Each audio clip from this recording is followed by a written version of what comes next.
Hey everybody, welcome to our new video series, Juggernaut X. This is going to be the story of the last 10 years of Juggernaut Training Systems, which is kind of like my life story for the last 10 years. So make sure you click that little thumbs up down there, like the video, share the video, subscribe to the channel. Thanks for watching.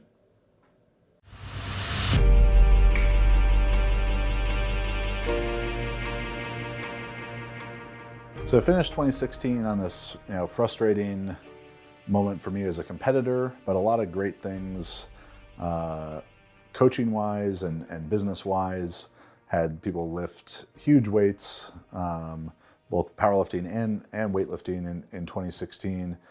We created a lot of momentum with our Team Juggernaut weightlifting team at the end of 2016 with the American Open, and just really good stuff going on there. So as I started 2017, I was in a similar position to the previous year, where I was sort of disillusioned with my own powerlifting. Still in the lease of running this physical gym location, which, if you go back to the 2015 video, was not something I had planned on doing, had wanted to do necessarily, but through some unforeseen circumstances and poor decisions on my part, I kind of ended up having to do anyways. But as we began 2017, I really made a renewed effort to create more content, to take over the internet, and that happened through two main ways. The Jug Life podcast was something we'd started in 2016, but really, we're doing a lot more intently in 2017, and putting a lot of attention towards our YouTube with the help of the world's strongest videographer, Shorty Sedang. So in 2017, we got to do just a lot of fun stuff as a coach, fun stuff as a content creator. So when we were doing a lot of the parody videos you might have seen, and those are just like great memories to look back, and as goofy as those videos are to watch, they are more goofy to actually make. When you're feeding your buddy ice cream and tickling each other as he's wearing, the overalls of a young Alyssa Milano, that's just a weird day of work.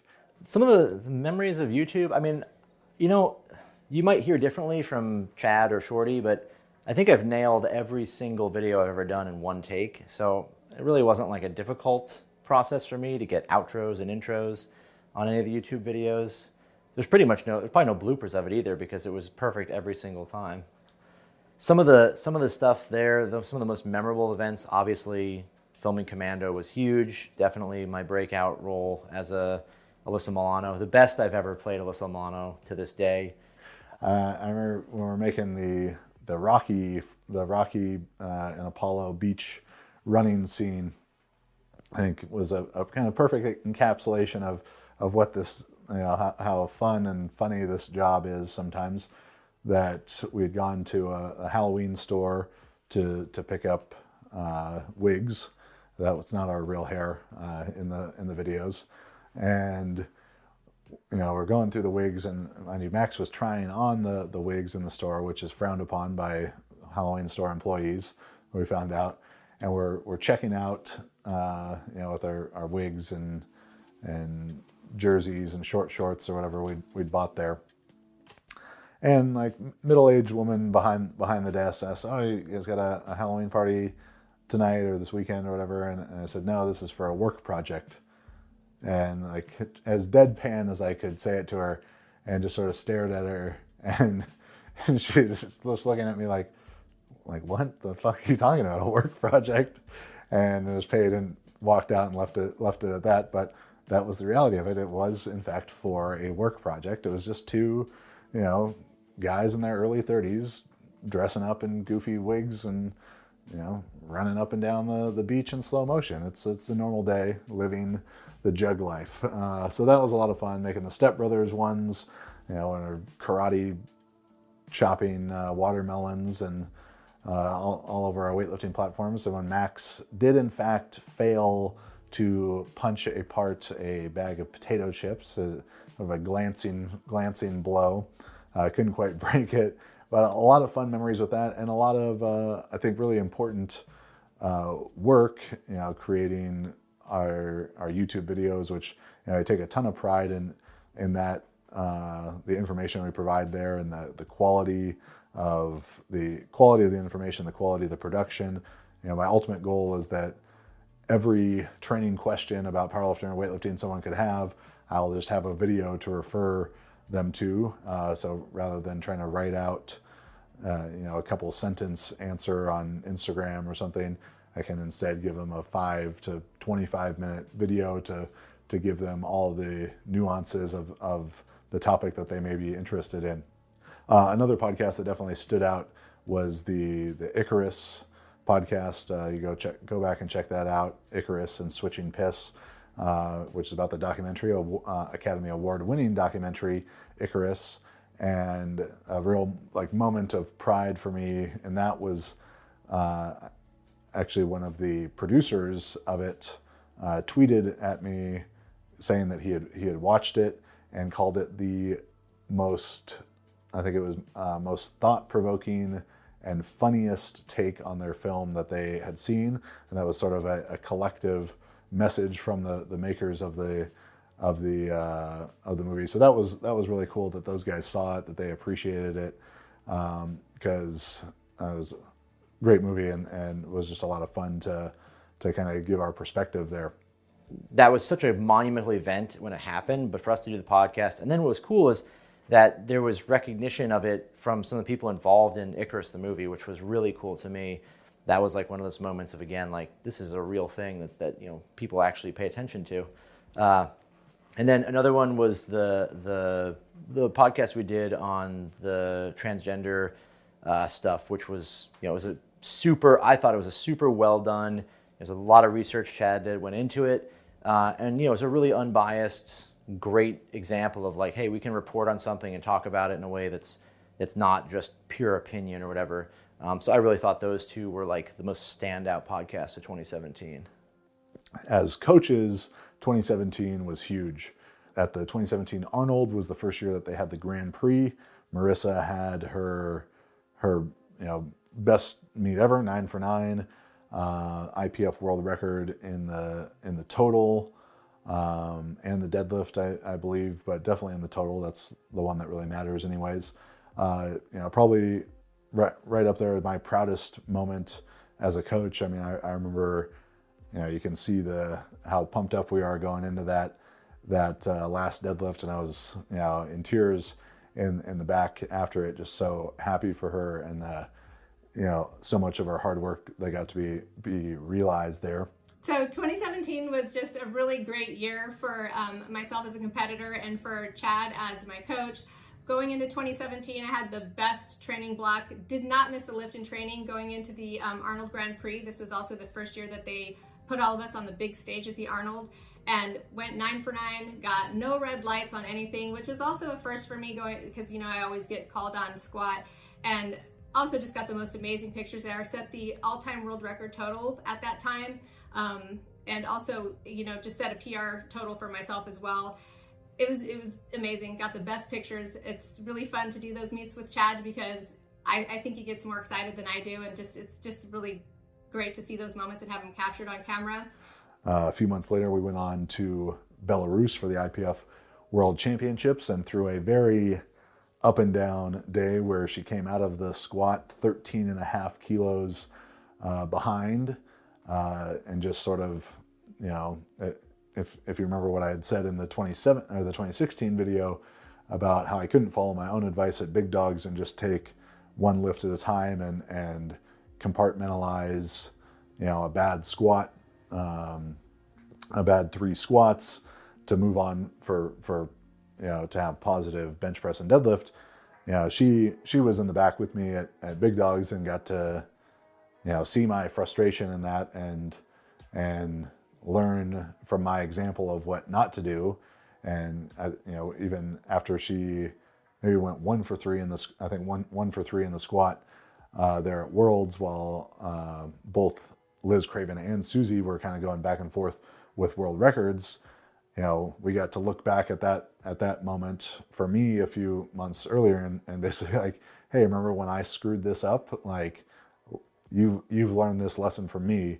The squat is over. It's done with. We can't change it now. All you can do is make your benches and just go one lift at a time the rest of the day and chip away at this lead. And she did that and won the championship, won the world championship in a stacked field there in the 52 kilo class, and that was an awesome moment. So going into Worlds, I was going in as a favorite because I had just set the world record total. And during that warm-up session, I was feeling very sick. I was having a hard time keeping food down. I did not have the best squat going in. I believe I got a red light on my opener. So it was really good to have Chad back there because we got to look back on his big dog experience and see that, okay, he had a bad squat, and you can let that affect the rest of your meet, or you can just pull it together and just take one lift at a time, which is what we did. We're able to just build a total, and even though it wasn't my best meet, still able to pull off a victory. On the weightlifting side of things, Alyssa went and competed at her first World Championships, which was really fun because it was here in Southern California in Anaheim. So we got to be there for her and a lot of the other awesome sessions, Lasha and people lifting really big weights. So 2017 comes around, and this is the first time that I'm taking anyone to an international level meet. So I was coaching Alyssa Ritchie at the 2017 Pan Ams. That was her first international meet. It was my first international meet. The first time I met Alyssa was years back, 2014 American Open. Chad came up to us, as he would do during those weightlifting meets, and said, "Hey, my friend needs a coach." And I said, "Okay, that's kind of neat." And it's like, "So what? What does she do with this thing?" He's like, "She's fine. She'll just don't tell her what's on the bar. She'll go and lift it. She's good." And he introduced me to Alyssa Ritchie, who was kind of very, very spunky, bouncing off the walls, jumping around, and had no idea what was on the bar, had no idea what was doing, but was just irrationally confident and irrationally positive about everything that went on, and ended up medaling there. That was my first experience with her. Back to 2017, she and I have been working together for a while now. Go to the 2017 Pan Ams, and she has a shot at winning this whole thing with one clean and jerk. And so like to go from like a CrossFitter that had no idea what they were doing to now you have somebody who's potentially an international champion is awesome to me to think that happened. Fast forward even further down the year, took Alyssa to the 2017 World Championships in Anaheim, and she's placing in the top 10, which is a huge accomplishment for somebody who's in the sport for about a year, 16 months at the time. And none of that would have been possible had I not had that exposure where we were Chad's connecting the right people at the right time. So it was cool to see a lot of that unfold where the work you're putting in is actually paying off. You're as a coach, you're spending time with these lifters, you're focusing on the things you need to, but also pushing yourself to learn. And but the difference between Pan Ams in March or June and Worlds at the end of the year was huge for her. She had a much better meet, and a lot of that came about because of the training and the connection between Chad and her. And then we followed it up with the American Open in the same venue the following days, and Q broke the American record in the snatch. So it was just a lot of exciting stuff for us for Max and I as coaches, for us as a company, for all of our teams.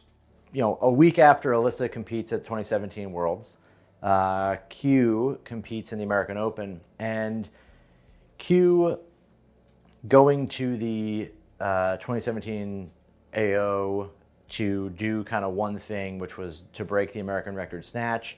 She had been awesome in training up until that point. It was like we kind of knew this was going to happen, but I will say that I was probably the most animated I've ever been on camera or in person anywhere when she hit the 108 on her third snatch, and it was just like this. I was completely overcome with how happy I was. I mean, it was just like to describe that, it's tough. It's like, it's not just, oh yeah, we did it. It was like this real thing that had been such a struggle and such a fight to try and accomplish. And, you know, for it to be Q as well, like somebody that I really care about, and I think she deserves to see that, you know, to have that record and to do it was just like overwhelming to me. I mean, it was just like awesome. It was extremely short-lived as well, because the second she dropped the 108, Joanne and I literally had to grab her and rush her into the back to take her warm up in the clean and jerk, because she was like the first one up. So short-lived, but super intense. Also in late 2017, this frustrating, sometimes fun, experiment of going back into the physical gym location. Again, refer to the earlier videos, was not something that I had wanted to necessarily do in the way that we did it. The lease was coming up, and I was just tired of doing that. I saw the mistakes we'd made with the supplement stuff, with running the in-person gym, and when the lease was up, I was more than happy to move on from that, and get out of that physical gym location and focus the business more on what we do best, which is coaching and creating content, and really focus on those things as we finished 2017 and moved into 2018. So 2017, I had a ton of fun memories, making goofy videos for the podcast, coaching Marisa to her two greatest performances. Even 2017 Nationals was in Orlando, and we had a lot of lifters do very well there. So a lot of fun stuff with all of that. Weightlifters were doing great. So this was a big year for us. I think where we probably gained more YouTube subscribers and all that good stuff than any other year, and just continued to further understand what this company is going to be for the long term.